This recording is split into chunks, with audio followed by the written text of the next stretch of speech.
잠깐 기도하고 시작을 하도록 하겠습니다.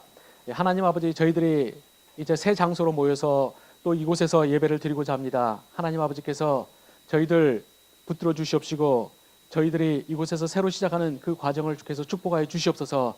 저희들이 진실로 저희들이 구약 성경에서 짐승의 첫 열매를 낳았을 때, 그리고 가정의 첫 자식을 낳았을 때 그들을 하나님께 바쳤던 것처럼 저희들의 예배를 하나님께 바치고자 합니다. 저희들의 모든 것을 바치고자 합니다. 하나님 아버지께서 이것을 하나님께서 기뻐하시는 제사로 흠양하여 주시옵시고, 또한 저희들에게 진실로 하나님의 백성으로서 성장할 수 있도록 허락하여 주시길 간구드립니다. 아버지께서 저희들의 모든 것을 붙들어 주시길 간구드렸고 예수 그리스도의 이름으로 기도드립니다. 아멘. 이곳에 모여보니까 제가 참 오늘 예배를 이렇게 오는 과정에서 생각할 때 한 두 가지가 떠오릅니다. 하나는 제가 여기서 그 예배 준비하는 과정에 여기서 있으면 여러분들이 자유가 제한될 것 같아서 제가 이 파스쿠치 가가지고 조금 더 이거저거 하고 있었습니다. 그런데 거기 보니까 성도들이 참 많이 와 계십니다. 물론 저희 교회 성도님들은 아니시고 아마 여기 우리 머리 위에 있는 이 4층 교회 성도님들이 오실 것 같은데, 그분들이 하는 모습들을 제가 바라보면서 저 교회가 참 활발하고 좋은 교회구나라는 생각을 했습니다. 근데 그 생각을 하고 나니까 또 하나 드는 질문이, 이 4층에 좋은 교회가 있는데 3층에 우리는 왜 필요한가? 이 생각을 제가 필연적으로 하게 됐습니다.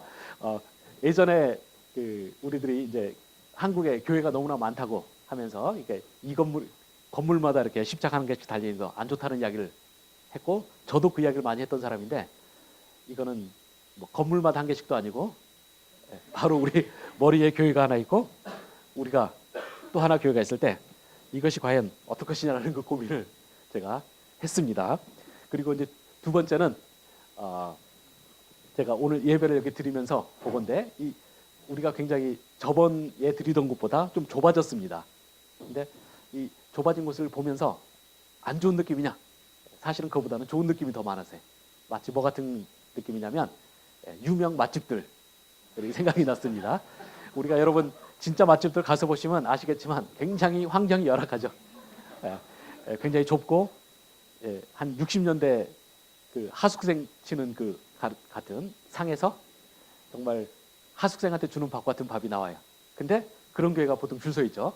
이제 그런 데 가보면 저는 어디 가든지 굉장히 중요시 여기는 게 화장실인데, 화장실은 도저히 갈 수가 없는 지경으로 뭐 해요. 근데 사람들이 쫙 줄 서요. 이제 여기 딱 와서, 그러니까 우리가 대한성서공회는 좀 깔끔했잖아요. 반면에 여기는 그러니까 회사가 있는 곳이고 우리들이 그곳의 일부를 빌렸으니까 거기처럼 깔끔하진 않아요. 거기는 세미나실로 준비된 곳이고 여기는 직원들이 일하는 곳에 우리가 들어와서 하기 때문에.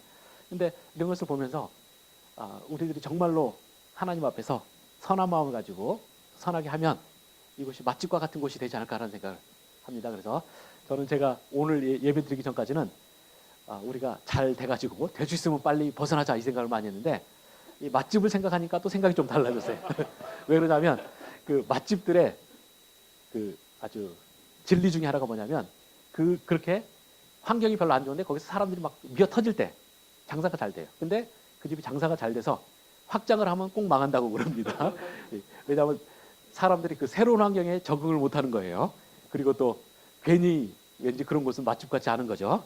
뭐 그런 면에서 저희들이 앞으로 어떤 식으로 갈까라는 생각을 좀 해봤습니다. 제가 이런 생각을 많이 하게 된 것은 오늘 저희들의 설교가 교회는 언제 완성이 되는가라는 것으로 다루고자 하기 때문입니다. 이것은 우리가 교회에 있어서 정말 중요한 것이 무엇인가라는 문제랑 연결이 됐습니다. 우리가 한번 그 성경에서 먼저 한번 한 군데를 살펴봤으면 하는데요. 열왕기상 3장 7절부터 12절 본문을 저희들이 좀 가서 보도록 하겠습니다. 열왕기상 3장 7절부터 12절. 제가 혹시 이 성경 찾기 좀 불편하신 분들을 위해 가지고 제가 그냥 이 프로젝터 안 봐도 되는데 그냥 제가 좀 준비를 했습니다. 한번 우리가 이제 보시면 여러분과 제가 한번 이렇게 7절부터 12절을 한번 교독을 한번 해보겠습니다. 저 먼저 읽겠습니다. 나의 하나님 여호와여, 주께서 종으로 주의 종의 아버지 다윗을 대신하여 왕이 되게 하였사오나 종은 작은 아이라 출입할 줄을 알지 못하고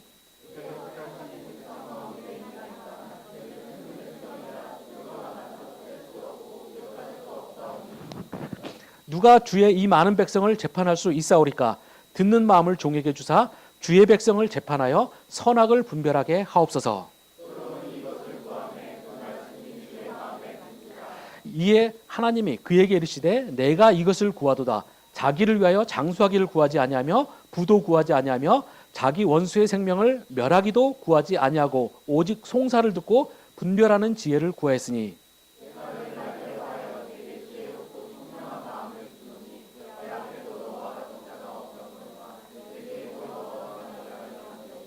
아멘. 예, 우리가 이 기도는 솔로몬이 이제 이스라엘의 다윗을 위해서 왕이 되고 나서 이제 하나님한테 드린 아주 중요한 기도입니다. 여기서 이 솔로몬이 굉장히 큰 왕이 될 수 있었던 그 배경을 우리가 그 백그라운드를 볼 수가 있습니다. 그것은 솔로몬이 하나님 앞에서 겸손하고 진실한 마음을 가졌다는 것입니다. 우리가 그 7절에서 보시면 이렇게 말하죠. 7절 제일 마지막 부분에 가면 종은 작은 아이라 출입할 줄을 알지 못하고 라는 말합니다. 바로 솔로몬이 보는 자기 인식은 나는 작은 아이다라는 것입니다. 그리고 출입할 줄을 알지 못하다라는 말이 나오는데 이것은 이제 성경 시대의 히브리어의 관용어법 같은 거죠. 이제 출입이라는 것은 우리가 집에서 나가고 들어오고 이제 이건데 이것은 이제 우리가 결국 그 삶 전체를 이야기하는 겁니다. 출입할 줄을 알지 못한다. 그것은 그러니까 내가 삶에 필요한 것들도 잘 알지 못하는 그런 사람이라는 거죠. 아무것도 아는 것이 없다라는 이야기를 그렇게 말을 합니다. 그러면서 하나님 앞에 자기를 한껏 낮춥니다. 그리고 8절에서는 하나님께서 맡기신 임무가 크다는 것을 이야기하고 이제 9절에서 가서 보시면 이 하나님께서 맡기신 이 백성을 내가 어떻게 제대로 재판할 수 있겠습니까? 라고 말을 하면서 이제 하나님에게 한 가지를 간구합니다. 그것은 우리가 두 번째 줄 처음에 있는 것처럼 듣는 마음을 종에게 주사라고 말을 합니다. 바로 솔로몬이 하나님께서 맡기신 일을 하기 위해서 자기에게 필요한 것은 바로 이 듣는 마음 한 가지라고 생각을 해서 그 기도를 합니다. 왜 듣는 마음이 필요했느냐? 바로 그가 들음으로써 사리 판단을 할 수 있게 되고 그것을 통해서 하나님의 백성을 공의로 재판할 수 있고 제대로 다스리기 위해서라고 이야기를 합니다. 그랬을 때 10절에서 하나님께서 말씀하시기를 그 말씀이 주의 마음에 든지라라고 되어 있습니다. 바로 하나님께서 솔로몬에게 마음에 들어 하셨던 부분은 바로 그거죠. 솔로몬이 지극히 겸손한 마음으로 듣는 마음을 달라고 했을 때 바로 그것이 하나님에게 마음이 들었습니다. 그리고 그때 11절에서 이제 하나님께서 말씀하시기를 내가 다른 어떤 것을 구하지 않았다라는 거죠. 내가 장수하기를 나이가 오래도록 영원 살기를 원하는 것도 않았고 그 다음에 큰 부를 요구하지도 않았고 또 전쟁에서 승리를 함으로써 자기가 강한 왕이 되는 것도 구하지 아니하였고 오직 하나 하나님의 백성을 잘 다스리기 위해서 듣는 마음 하나를 달라고 했다는 것 그것으로 칭찬을 하면서 12절에서 이제 하나님께서 솔로몬이 달라고 하지 않은 모든 것들 총명한 마음을 주고 그에게 나머지 모든 것도 부귀와 영화도 다 허락하신다고 이야기가 나옵니다. 그리고는 여러분이 다 아시다시피 이제 솔로몬은 역사상 가장 위대하고 가장 기억에 남는 인물 중에 하나였습니다. 바로 솔로몬이 성공하게 된 배경은 이것 하나입니다. 그가 겸손함을 가지고 하나님의 말씀 그리고 백성의 말을 들을 수 있는 듣는 마음을 달라고 했을 때 다른 어떤 것이 아니라 정말로 하나님께서 맡기신 일을 제대로 하고자 하기 위해서 가장 단순하고 필요한 것을 했을 때 하나님께서는 나머지 모든 것을 채워주셨습니다. 바로 이것이 솔로몬의 승리의 모습입니다. 그런데 이제 여러분이 솔로몬이 마지막 때 보면 이 솔로몬은 자신이 가진 지혜 그리고 자신이 가진 권력, 능력에 취해가지고 점점 무너집니다. 그리고 그가 다 가졌을 때 이 모든 것을 다 가졌을 때는 오히려 그는 약해집니다. 그리고 결국은 이스라엘이 멸망하게 되는 단초를 제공하게 됩니다. 저는 우리가 이 모습이 우리가 이제 교회를 우리가 새롭게 여기서 출발하면서 우리들 마음에 새겨야 될 일이라고 생각합니다. 이런 모습은 저는 우리 현실에서도 많이 보게 되는데 저는 옛날에 이랜드 제가 몇 번 이야기를 한 적도 있었습니다. 이랜드 박성수 회장 이야기가 저는 참 저희들에게 귀감이 된다고 생각합니다. 그가 이랜드 그룹을 이루게 된 시초는 아주 단순했습니다. 그가 하는 대학교 성경공부 모임에서 선교사를 돕고 싶어 했습니다. 근데 자기네들이 대학생들이고 그래서 가진 돈이 없었죠. 그래서 이 사람이 어떻게 우리가 선교사는 도와야겠고 우리는 가진 돈은 없을 때 어떻게 할 것인가라는 고민하다가 가장 시작하기 쉬운 일을 하기로 한 거죠. 그것이 바로 이대 앞에 작은 옷가게를 하나 내는 것이었습니다. 그리고 옷가게를 내면서 이 사람들이 하나님에게 이제 간절히 우리가 이 가게를 통해서 하나님의 나라가 크게 되는데 확장되는데 기여를 할 수 있도록 해주시옵소서라는 간절한 기도와 더불어 시작을 했습니다. 그리고 그때 하나님께서 그들이 그런 마음을 하나님을 섬기고자 하는 마음으로 시작했을 때 하나님께서 그들에게 지혜를 주신 것이 무엇이었냐면 바로 틈새 시장을 찾아내는 것이었습니다. 그 당시에 우리나라 패션 의류 시장은 크게 양분이 되어 있었어요. 하나는 제일모직 등등 굉장히 비싼 브랜드도 있고 비싼 옷이었고 또 하나는 동대문제였습니다. 그래서 돈 있으면 비싼 옷을 사는 거고 돈 없으면 동대문 가서 막 깎아가지고 이제 옷을 사는 거죠. 저도 예전에 그 동대문 옷 사다고 그래서 이제 가가지고 뭣도 모르고 열심히 깎다가 상인들한테 얻어맞을 뻔한 적이 있었습니다. 이제 그래서 이제 그런 양적 돈 많으면 큰 옷을 사든지 아니면 돈 없으면 브랜드 없는 그냥 동대문제 옷 아무거나 맞을 각오로 가가지고 깎아서 사든지 됐습니다. 제가 굳이 맞고 싶어서 그런 짓을 한 건 아니고 우리 친구들 사이에서는 누가 더 옷 싸게 사오나 이런 미묘한 그 쓸데없는 경쟁이 있었거든요. 그래서 이런 식으로 살았을 때 이 박성수 회장이 생각은 뭐냐면 브랜드가 있는 옷을 적절한 수준의 가격에 살 수 있도록 해주면 장사가 되지 않겠냐는 생각을 한 거죠. 그래서 이마트에 허구 많은 패션 옷가게가 있었는데 거기서 딱 이 박성수 회장의 옷가게는 처음부터 아예 브랜드를 걸고 나간 거죠. 그래서 그 당시는 이제 잉글랜드라고 아마 처음에는 붙었다가 나중에 이랜드로 이름을 바꾸게 됐죠. 그렇게 해서 그들이 하나님에게 선한 의지를 가지고 했을 때 뭐 놀라운 그 발전을 이뤄냈고 그래서 제가 졸업하던 그 당시 이제 1980년대 말 정도 이럴 때는 이 이랜드 그룹이 엄청나게 크게 성장을 했고 또 기독교 그룹으로 유명했었죠. 그리고 이제 그 당시 그분들에게는 전설이 참 많았습니다. 그분들이 정말 기독교 기업을 제대로 이 땅에 해보자라는 걸 했기 때문에 굉장히 깨끗하고 윤리적인 회사를 했었습니다. 그리고 그러다 보니까 이제 이 세무서나 이런 데서 이제 돈을 달라고 요구를 계속 하는데 안 준 거죠. 그래서 굉장히 시달렸다고 합니다. 근데 이 사람들이 그러니까 이 국세청에서 이제 자기네들에게 뇌물이 안 들어오니까 한번 털어보자 그러면서 털어서 먼지 안 나는 사람 어디 있냐 그러면서 털었는데 한 5년을 털었는데도 먼지가 한 번도 안 난 거예요. 그러다 보니까 나중에는 국세청에서 아예 세무조사 면제 기업으로 했었을 정도로 대단했고 그래서 뭐 이야기도 여러분 예전에 들으신 분도 있지만 제가 그 당시 이제 한참 결혼하려고 선보고 했을 때 뭐 이랜드에 다니는 어떤 자매님이랑 선을 보게 됐어요. 근데 그 자매님이랑 제가 이랜드에 대해서 뭐 그런 이야기하고 참 대단한 회사다 뭐 그런 거 할 때 그 자매님이 하셨던 말이 아직도 기억에 남아요. 그 이랜드에서 다니는 것의 가장 큰 가치 중에 하나가 뭐냐 할 때 목요일 날 박성수 회장이 그 사람들 앞에서 자기 직원들 앞에서 이제 세미나가 그러니까 이렇게 말을 하는 연설 모임이 있는 거죠. 그때 이 박성수 회장의 신앙과 기업 경영에 대한 그 통찰들 얻는 것만으로도 자기네들은 회사 다닐 가치가 있다라는 이야기를 했습니다.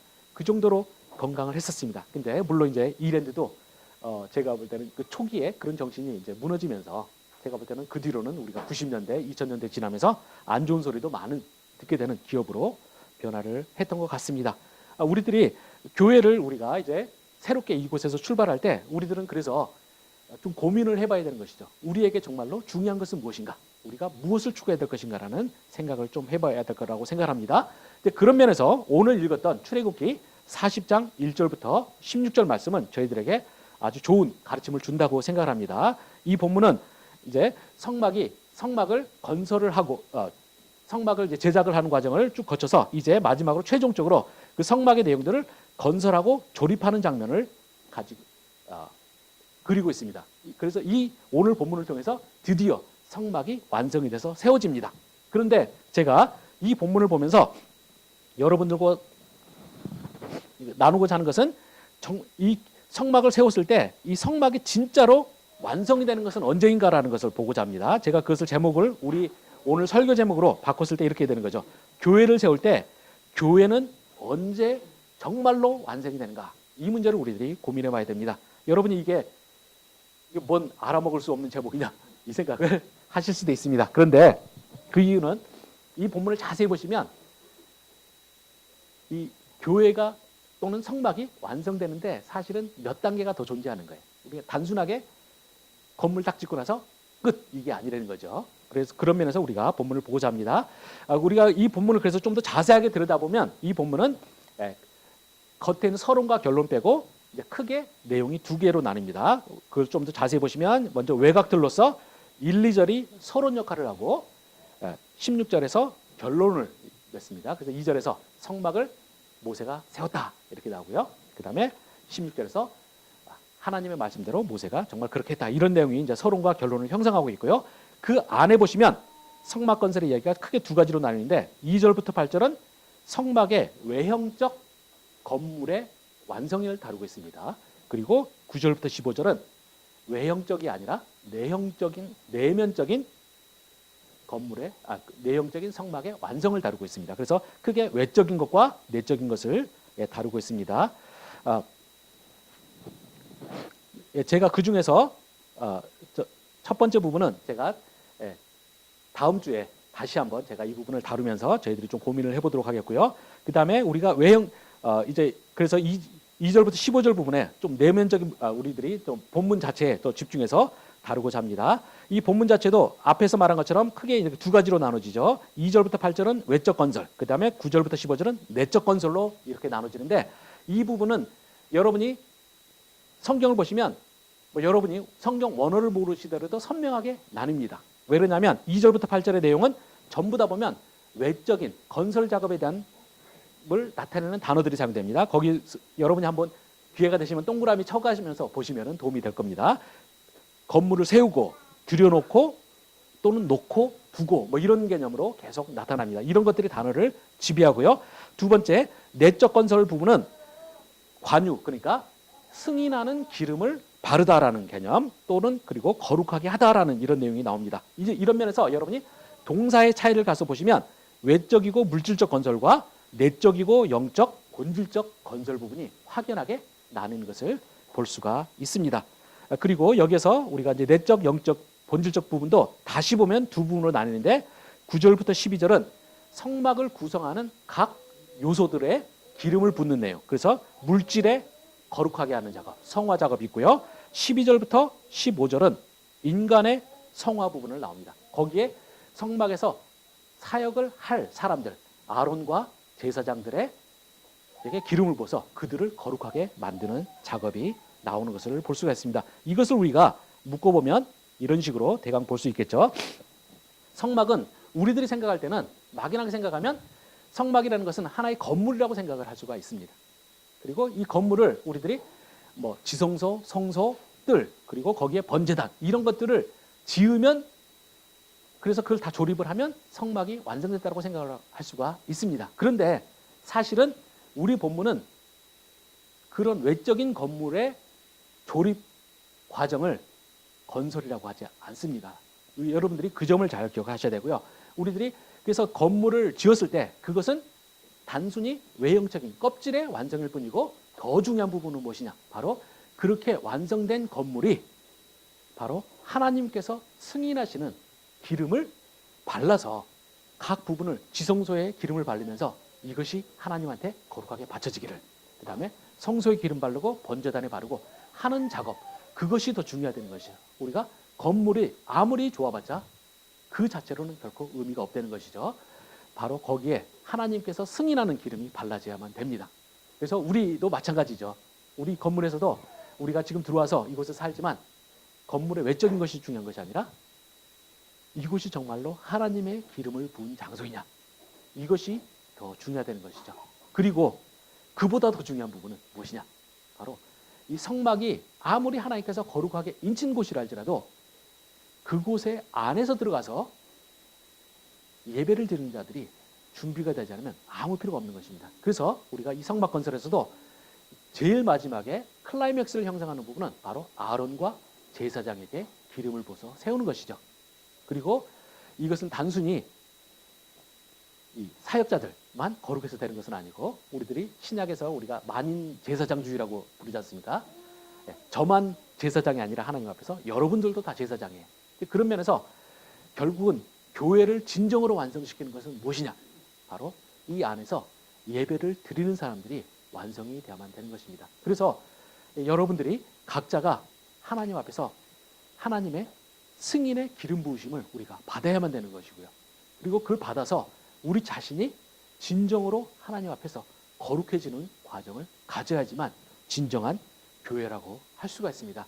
이것이 없을 때, 그 더 중요한 본질적으로 더 안쪽으로 들어가는 이 부분이 없을 때 교회는 아무리 크고 화려하게 짓는다고 해도 의미가 없다는 것입니다. 우리가 요즘에 지난 몇 년 동안 가장 한국에서 화제가 됐던 교회가 사랑의 교회예요. 이 사랑의 교회는 2천억이 넘는 돈을 들여가지고 서초동 지역에 딱 장소도 너무나 좋은 곳이죠. 서초역에서 바로 이어지게 교회를 지었습니다. 제가 이게 보니까 모양이 이렇게 두 부분으로 이렇게 딱 돼가지고 여기에 탑 있고 이런 식으로 돼 있더라고요. 제가 딱 보니까 마징가 제트가 딱 떠오르는 마징가 제트 머리가 떠오르게 이렇게 지어놨는데 2천억이 들었다고 합니다. 그래서 외형적으로 굉장히 근사하게 지었어요. 근데 제가 학교 수업 시간에도 그런 이야기 많이 하지만 과연 그렇게 지은 그 건물이 교회의 완성이냐라는 부분에 대해서 우리는 심각하게 고민을 해봐야 되는 것이죠.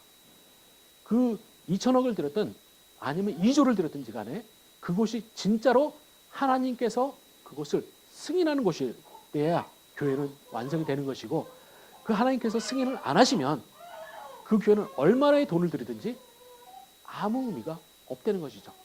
지금 그런 이야기를 많이 합니다. 지금 지난 10여 년 동안에 한국 교회들이 대형화 작업을 많이 하고 특히 건물을 크게 짓는 작업을 많이 했어요. 근데 지금 이제 한국이 경제가 굉장히 어렵잖아요. 우리가 지금 모이는 이 네오와인 회사를 하시는 우리 사장님도 굉장히, 사장 집사님도 굉장히 통찰이 있는 분이시잖아요. 얼마 전, 지난주에 저랑 같이 차 타러 이렇게 걸어가면서 그분이 하기를, 지금 경제 전문가들은 한국이 경제가 굉장히 긴 슬럼프로 들어갈 가능성이 크다는 거예요. 앞으로 몇 년 내에. 그러면서 지금도 너무 힘든데, 한국 경제가 너무 힘든데 이 몇 년 내로 슬럼프로 정말 들어가게 되면 한국은 너무너무 힘들어질 거라는 거죠. 그리고 그 힘들어질 때 가장 큰일 날 곳 중에 하나가 교회라는 겁니다. 왜냐하면 교회들이 어떻게든지 외형적인 것을 만들기 위해서 거기다 엄청난 투자를 했어요. 은행에서 대출을 엄청나게 해와가지고 투자를 해서 교회를 지어놨습니다. 그런데 그 많은 교회들이 대부분이 이자에 허덕이고 있어요. 근데 이런 상황에서 이제 경제가 어려워지고 그 와중에서 거의 필연적으로 은행 이자가 올라갈 거라는 거죠. 올라가게 되면 그 교회를 제대로 유지할 수 있는 교회가 과연 몇일지가 아주 큰 문제라는 거예요. 이거는 마치 필연적으로 터지게 돼 있는 시한폭탄이 터지는 것만 기다리고 있는 것과 같다는 거죠. 우리가 이런 이야기를 제가 들으면서 다시 한번 생각한 것이 바로 그겁니다. 교회는 결국 외형적 건물이 교회가 아니라는 거예요. 하나님을 진정으로 섬기는 장소는 외형적인 것이 아니라 그 속에 있는 내면적인 것이 진정한 교회라는 것입니다. 그래서 우리들이 준비해야 될 부분은 무엇이냐? 바로 이곳을 우리들이 지금 현재는 우리가 정식으로 우리의 주소가 있는 교회를 갖고 있지 않아요. 우리가 어떤 중소기업의 사무실을 빌려서 지금 우리가 예배를 드리는 것이죠.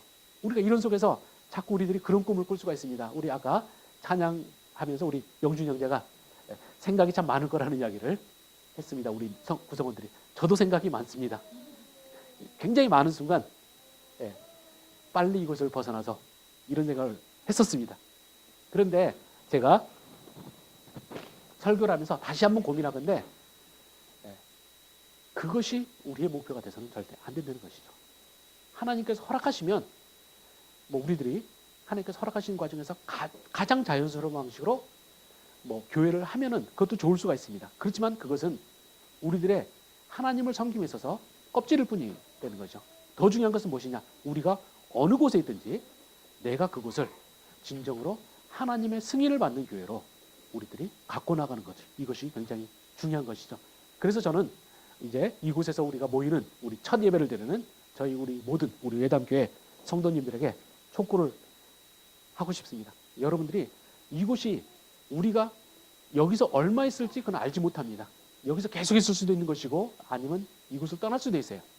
그렇지만 우리는 우리가 있는 순간까지라도 우리 이곳을 바로 하나님께서 정말로 인정하는 곳이 되게 해달라고 그런 기도를 했으면 좋겠습니다. 그래서 저는 우리 정말 예담교회 구성원들에게 저는 그런 모습을 좀 보고 싶습니다. 예전에 제가 그 미국의 윌로우 크릭 교회의 빌 하이벌스 목사님의 그 목회자들 초청 강연에서 제가 그 테이블 들으면서 들었던 기억에 남는 부분 중에 하나가 이런 내용이 있습니다. 어느 날 이제 빌 하이벌스 목사님이 이제 토요일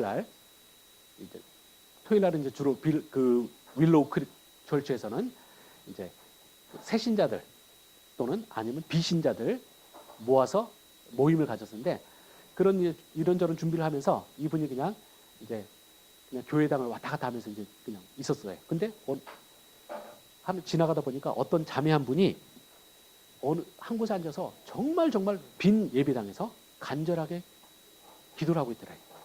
그래서 이 목사님이 기다렸는데 한참을 기도를 하더라고요. 막 혼자서 흐느끼기도 하고 막 이러면서 기도를 하다가 드디어 이제 끝났습니다. 그래서 이제 빌 하이벌스 목사님이 여기서 뭘 하느냐 이렇게 했더니 그 자매님이 이렇게 말했습니다. 이제 이곳에 이제 그 비신자들 또는 새신자들 모임에 자기가 초청한 사람들이 오기로 돼 있다는 거예요. 근데 그 사람들이 지금 자기가 예배드리는 자기가 기도드리는 그곳에 앉아서 정말로 하나님의 은혜를 깊이 받았으면 좋겠다. 그리고 그들이 하나님을 알게 됐으면 좋겠다라는 것을 자기가 기도를 했다는 거죠. 그러면서 자기는 정말 그 일이 벌어졌으면 좋겠다라는 것을 이렇게 간절하게 표현했다는 것이죠. 그를 보면서 빌 하이벌스 목사님이 너무나 깊은 감동을 받았다고 합니다. 저는 여러분들이 우리가 지금 있는 이곳을 여러분이 어떻게 하시는지 모르겠습니다. 그렇지만 저는 여러분들이 그런 기도를 할 수 있는 성도들이 됐으면 좋겠습니다. 이곳이 정말로 하나님의 승인을 받는 곳, 그리고 하나님의 승인을 받는 자들이 늘어나는 곳, 그런 곳이 되기를 여러분들이 간절한 소망으로 기도를 하셨으면 합니다.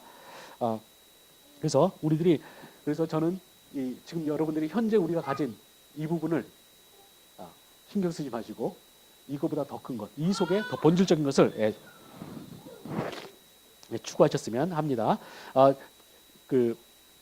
저희들 성경 한 군데를 그런 면에서 우리는 바로 이곳이 비록 시작은 초라한 것 같지만 저희들이 정말 본질을 회복하는 것이 됐으면 하고요. 저희들 성경 한 군데를 더 봤으면 하는데 요한계시록 3장 17절 18절입니다.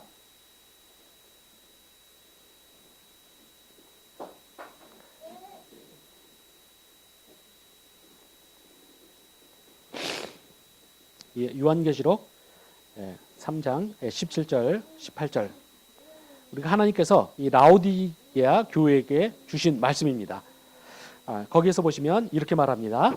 17절에 보시면 내가 말하기를 나는 부자라 부유하여 부족한 것이 없다나 내 곤고한 것과 가련한 것과 가난한 것과 눈먼 것과 벌거벗은 것을 알지 못하도다. 내가 너를 권하노니 내게서 불로 연단한 금을 사서 부유하게 하고 흰옷을 사서 입어 벌거벗은 수치를 보이지 않게 하고 안약을 사서 눈에 발라 보게 하라라고 말씀을 하고 있습니다. 여기서 이 라오디게 교회는 아마 초대교회에서 굉장히 부자 교회였던 것 같습니다. 그리고 자랑스러움이 많았던 교회인 것 같아요. 그런데 거기에 대해서 예수님께서 사도 요한을 통해서 주신 말씀은 바로 이것이죠.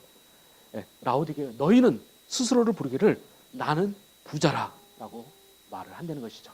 그리고 나는 부유하고 부족한 것이 없다라고 너희들이 말을 하지만 실제 너희들의 모습은 어떻느냐 할 때 너희들은 공고한 자고 가련한 자고 가난한 것이고 너희들은 눈먼 자고 벌거벗은 자라는 것입니다. 그러면서 예수님께서 촉구하시기를 너희들이 바로 현재 그런 너희들이 스스로 인식하시는 하는 그 모습에서 벗어나서 이제 내가 너희들에게 주고자 하는 것을 취하라라는 것이죠. 그것은 첫 번째는 내게서 불로 연단한 금을 사서 부유하게 하라는 것입니다. 너희들이 스스로 생각하기에 부유하다라고 생각하는 그 요소, 그것으로 너희들을 판단하지 말고 나에게서 불로 연단한 금을 사려는 거죠. 여기서 아마 불로 연단한 금이라는 것은 아마 우리가 믿음으로 이해하는 것이 아마 적절할 것 같습니다. 그래서 참 믿음을 장착하라 이렇게 말하는 것이죠. 두 번째는 흰옷을 사서 벌거벗은 수치를 보이지 않게 하고라고 되어 있습니다. 여기서 흰옷은 무엇이냐면 거룩한 행실이에요. 우리가 하나님의 진정한 구원을 받은 자들은 하나님 앞에서 거룩한 삶을 살도록 되어 있습니다. 바로 이것은 나중에 제가 이제 구원론에 대해서 제가 설교를 하게 되면 제가 구원론의 전체를 포괄적으로 이해하시면 여러분이 더 잘 이해하실 텐데, 하여튼 그래서 이 하나님의 교회는 바로 흰옷을 입은 자와 같은 모습을 갖춰야만 되는 것이죠. 그래서 흰옷을 사서 벌거벗은 수치를 벗지 않게 하고, 그다음에 안약을 사서 눈에 발라 보게 하라. 여기서 안약을 바라시니 보려는 것은 너희들이 제대로 진짜로 봐야 될 것을 보게 하라는 것이죠. 저는 제가 이 말씀을 저희들이 이제 우리가 다시 한번 새롭게 우리가 출발하면서 이것을 우리들이 해야 될 거라고 생각합니다. 제가 이 설교를 준비하면서 이런 걸 써놨는데, 우리는 어떤 면에서는 라오디게 교회에 이 말씀이 적용 안 될 수 있어요. 왜냐하면 우리는 일단 스스로 우리가 부자라고 생각하지는 아마 않을 것 같아요. 그래서 우리는 가진 것이 없는 것이지 우리는 겸손한 게 아닌 거죠. 그런데 저는 한편으로서는 이렇게 했는데, 또 다른 면을 생각해 보면 이 점이 저는 우리 교회가 가진 큰 강점일 수도 있습니다. 왜냐하면 우리는 자꾸 껍질을 많이 갖고 있고 허울 있는 걸 자꾸 우리를 착각하게 만드는 요소를 많이 갖고 있으면 참 바꾸기 힘들 거예요. 그런데 우리는 지금 현재 가볍기 때문에 이것이 가진 장점은 우리는 본질 추구가 훨씬 더 쉬울 수가 있다는 것이죠. 그래서 우리가 시작하는 첫 순간부터 예수님께서 라오디게 교회에게 말했던 이 부분을 가지고 저희들이 한번 도전을 새로 해보는 것, 이것이 의미가 있지 않을까라고 생각합니다. 그래서 그런 면에서 저희들이 정말 우리들은 현재 가진 것이 없고, 하지만 바로 우리들이 예수님께서 아까 라오디게에게 말씀하셨던 그대로 우리들이 하나님에게로부터 불로 연단한 금을 사는 것, 그 다음에 흰옷을 입는 것, 이것은 우리들이 할 수가 분명히 있고, 저는 그런 면에서 제가 열린 우리 예담교회를 바라볼 때 예담교회는 지난 5년 동안 이 면에서는 우리들이 훨씬 더 하나님 앞에 저는 상대적으로 우리들이 잘 해왔다고 생각을 합니다. 바로 저는 그 점을 우리들이 단순히 그냥 그 모습만 가지고 하는 것이 아니라 이것을 우리가 더 자신 있게 내세우고 이것을 더 우리가 추구함으로써 우리들이 진정으로 하나님 앞에서 기름 부어진 교회가 되는 것, 이것은 우리가 분명히 할 수 있다고 생각합니다. 그리고 그럴 때 우리 예담교회의 존재 의의가 있다고 생각합니다. 우리가 이 4층에 교회가 있는데 우리 3층에 다시 교회가 왜 해야 되느냐? 이 부분을 우리가 다시 이제 그런 면에서는 우리가 고민해야죠. 물론 뭐 상황은 미안하게 됐습니다. 저도 해보니까 왜 그랬는지 모르겠어요. 4층에 교회가 있는 걸 항상 알고 있었는데 우리가 3층에 또 교회를 새로 하고 있다는 사실을 그전은 인식을 잘 못했던 것 같아요. 근데 오늘 굉장히 저에게 마음에 깊이 다가옵니다. 뭐 우리가 굳이 말하자면 이거는 뭐 저희가 의도한 건 절대 아닌 것 같아요. 저희들은 단지 하나님 앞에서 바른 공동체가 되고자 하는 그 열망 하나만 갖고 있었고, 그것이 여러 과정을 거쳐서 인도에 의해서 지금 이곳까지 왔습니다. 그래서 우리들은 이곳에서 우리들이 어떻게 세상 사람들이 보기에는 오해할 수 있고 또 뭐 손가락질을 할 수 있는, 이 속에서 우리들이 할 수 있는 가장 지혜로운 것은 바로 우리가 진정으로 다시 한번 본질을 위해서 추구하는 것이고, 그렇게 할 때 하나님께서 거기에 역사하심으로써 그 다음에 어떤 일이 일어날 수가 있다고 생각합니다. 저는 제가 몇 년 전부터 제가 살면서 항상 제 마음속에 드는 것은, 저는 몇 년 전에 우리가 몇 년 후에 어떻게 될지는 저는 생각 않기로 했어요. 단지 중요한 것은 지금 이 순간 우리가 뭘 하느냐, 여기에만 집중을 하면은 전 된다고 생각합니다. 그래서 우리가 여기서 여러분들이 다시 한번 이것을 저만이 아니라 여러분들 다가 오늘 말씀을 잘 생각하시면서 진정한 교회는 여러분 각자 자신에게 하나님의 승인의 기름이 부어지는 것이다라는 걸 생각하시면서 그것을 추구하셨으면 좋겠습니다. 그리고 그렇게 될 때 저는 하나님께서는 이것을 통해서 우리가 생각하지 못한 놀라운 새 일을 하실 거라고 믿습니다. 여러분들이 이 비전을 다 같이 가지셨으면 합니다. 잠깐만 기도하고 마무리 짓겠습니다. 야, 하나님 아버지, 저희들이 이제 새롭게 새로운 장소에서 하나님을 섬기는 이 모임을 가지면서 어떻게 저희들이 나아갈 것인지를 고민을 해봤습니다. 하나님 아버지, 오늘 주신 말씀 이것을 저희들 마음에 담을 수 있도록 허락해 주시옵소서. 우리 예담교회 한 명 한 명이 막연하게 이곳에서 수동적으로 신앙생활을 하지 않도록 허락해 주시옵소서. 바로 각자 자신이 기름을 부어줘야 됨을 기억할 수 있도록 허락해 주시옵소서. 그리고 그 하나님께서 주시는 그 기름 부음을 가지고 이곳에서 각자 자신이 할 일들을 찾아서 할 수 있도록 허락해 주시옵소서. 바로 그렇게 우리들이 본질을 향해서 나아갈 때 그 다음은 하나님께서 책임지실 줄 믿습니다. 저희들의 모든 하나님을 향한 선한 마음과 하나님을 섬기고자 하는 저희들의 간절한 소망을 가지고 하나님께서 그것을 사용하실 줄 믿습니다. 저희들 다시 한번 저희 이 교회의 모임과 저희들 개개인을 하나님께 바칩니다. 하나님께서 받아주시고 당신께서 원하시는 곳에서 마음껏 써주시기를 간구드렸고 예수 그리스도의 이름으로 기도합나이다. 아멘.